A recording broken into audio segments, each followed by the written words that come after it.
Nosso assunto agora é a exploração da mão de obra infantil. Hoje, no Brasil, cerca de 5 milhões de crianças e adolescentes trabalham precocemente. Aqui no estado, são mais de 126 mil menores, de acordo com a Procuradoria Regional do Trabalho. A idade varia dos 5 aos 15 anos. E o pessoal, essas crianças, trabalham como gente grande, catam lixo, carregam fretes, nos sinais de trânsito, eles se aventuram entre os carros, limpam para-brisas, vendem os mais variados produtos e se afastam da escola. Agora, qual é o real dano para este cidadão e para os pais ou empregador há punição? Quem responde para a gente é o Procurador do Trabalho, Carlos Carneiro Esteves Neto. Boa tarde, bem-vindo. Boa tarde. Você que está em casa pode participar dessa entrevista por telefone ou então acessando g1.com.br/rs. Eu começo perguntando, o trabalho precoce, ele compromete o desenvolvimento da criança de que forma? Hoje em dia já há um consenso de que a criança e o adolescente, eles são encarados como seres humanos em desenvolvimento.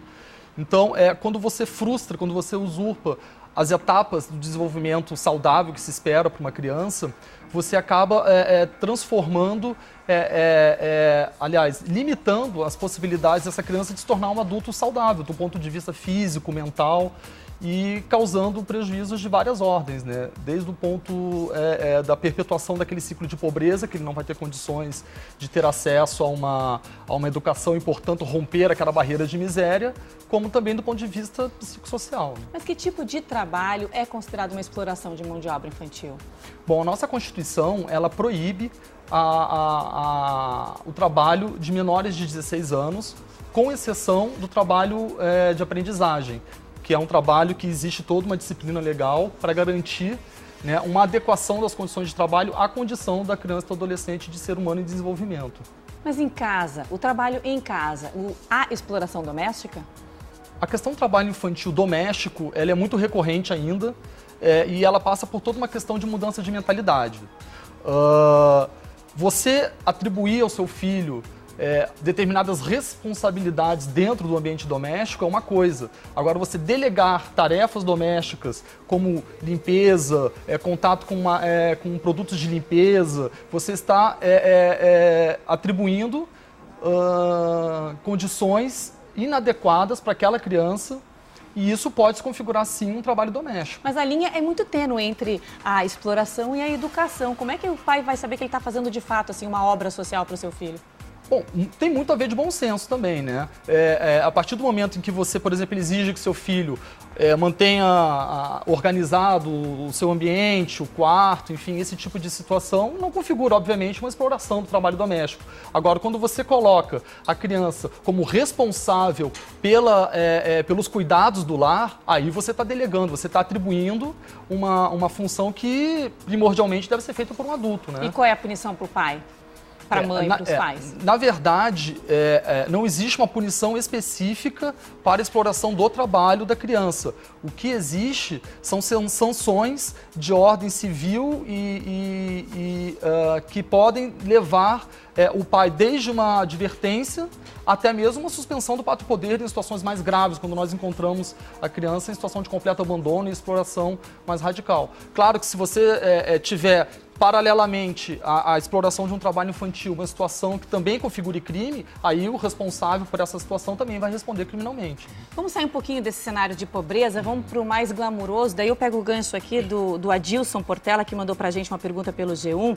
Muito se fala em trabalho infantil, então por que se tem tantas crianças trabalhando na televisão? E daí eu estendo para as passarelas também, porque tem muitas modelos, muitas meninas principalmente, né, que viram aí pequenas, já são famosas, convivem com muito dinheiro no meio adulto, né? O trabalho artístico da criança e do adolescente, ele tem previsão no Estatuto, no ECA, no Estatuto da Criança e do Adolescente, tá? E exige que se tenha uma autorização judicial, tá? Para que a criança ou adolescente possa desenvolver esse tipo de trabalho, tá? E, obviamente, que essa situação deve contemplar, tá, a garantia de presença da criança na escola, de frequência escolar. A situação em que a criança estiver exposta, ela tem que estar adequada à sua condição de criança e de adolescente. Então, você tem que criar parâmetros mínimos para evitar que essa situação que a criança e o adolescente estão expostas acabe desvirtuando o desenvolvimento normal dela como criança e como adolescente. Agora, de que forma que a gente faz uma denúncia? Tem que ter foto, tem que ter vídeo? Onde que a gente faz a denúncia? Bom, existem diversas autoridades, diversos órgãos que são incumbidos, né, da tarefa de cuidar, né, de proteger as crianças e adolescentes em várias situações. Então as denúncias elas podem ser encaminhadas a todas elas. Tem o Conselho Tutelar, tem a própria Polícia Militar, a Polícia Federal, o Ministério do Trabalho, o Ministério Público Estadual e, numa situação de exploração de mão de obra infantil, o Ministério Público do Trabalho, que tem uma prerrogativa constitucional de atuar, né, no combate à erradicação a essa forma de exploração de trabalho infantil. E de que forma tem que fazer essa denúncia? Essa denúncia ela pode ser feita presencialmente, qualquer um desses órgãos. Ela pode ser feita também, no caso do Ministério Público do Trabalho, no site do Ministério Público do Trabalho, www.prt4.mpt.gov.br. O telefone de contato da Procuradoria Regional do Trabalho da 4ª Região é 3284-3000. E a partir do momento em que é oferecida a denúncia, essa denúncia ela vai ser encaminhada a um dos procuradores do trabalho, que a partir daí vai apurar a procedência ou não desses fatos e eventualmente tomar as medidas cabíveis. Ok, muito obrigada pela sua participação aqui no J. Uma boa tarde. Obrigado.